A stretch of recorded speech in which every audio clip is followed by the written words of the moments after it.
ሃይ እንዴት ናችሁ? ሰላም ናችሁ? ይሄ እንግዲህ የዘይቱና ቅጠል ነው። ዘይቱና ቅጠል አድርቄው ነው እንደዚህ አድርቄዋለሁ። መስተባበር የሚችል ነው ማለት ነው። ይሄን ወይ ትወቅጡታላችሁ ወይ ደግሞ በቡና ማሽን ትፈጩታላችሁ። ሲፈጭ ጊዜ ይሄን ይመስላል። ያያችሁ ይሄን ይመስላል። ይፈጫል።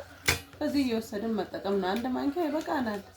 እና ምንድነው ጥቅሙ? ለቆዳ ይጠቅማል። ለቆዳችን ጤንነት፣ ቆዳችን ፏ ያለ እንዲሆንልን፣ ተቅማጥ ከያዘ ለተቅማጥ በሽታ፣ ለቁስል፣ ለስኳር በሽታ በጣም ፍቱን መድኃኒት ነው። ለጥርስ ህመም፣ ለድድ ችግር፣ ለአፍ ውስጥ ላለ ነገር ይሄ ባክቴሪያዎችን ማጽያ፣ ለአፍ ጤንነት በጣም አሪፍ ነው። ለኮሌስትሮል፣ ለፀጉር ማለቅለቂያ ይሄን እንደዚህ ዱቄቱን ለመታጠቢያ እናደርገዋለን፣ ለመጠጣት እናደርገዋለን ዱቄቱን ማለት ነው። ይሄን ያህል አንድ ማንኪያ ወስደን አፍልተን አጣርተን ሻዩን መጠጣት። ይሄኛውን ደግሞ ፀጉራችንን ልንታጠብ ስንል ፀጉራችንን ታጥበን ስንነሳ ልክ እንደ ኮንዲሽነር እንደማንኛውም ማለቅለቂያ እስኪያን ትንሽ ከልስ ብርብር አድርገን 15 ደቂቃ እናንተ ከተከዋለን። ከዛ በኋላ እናስቀምጣለን። ከዛ 30 ደቂቃ ርግት ይልና ምጥጥ አድርጎ ራሱ ከለሩን ይሰጠናል፣ ዘይቱና ቅጠሉ ማለት ነው።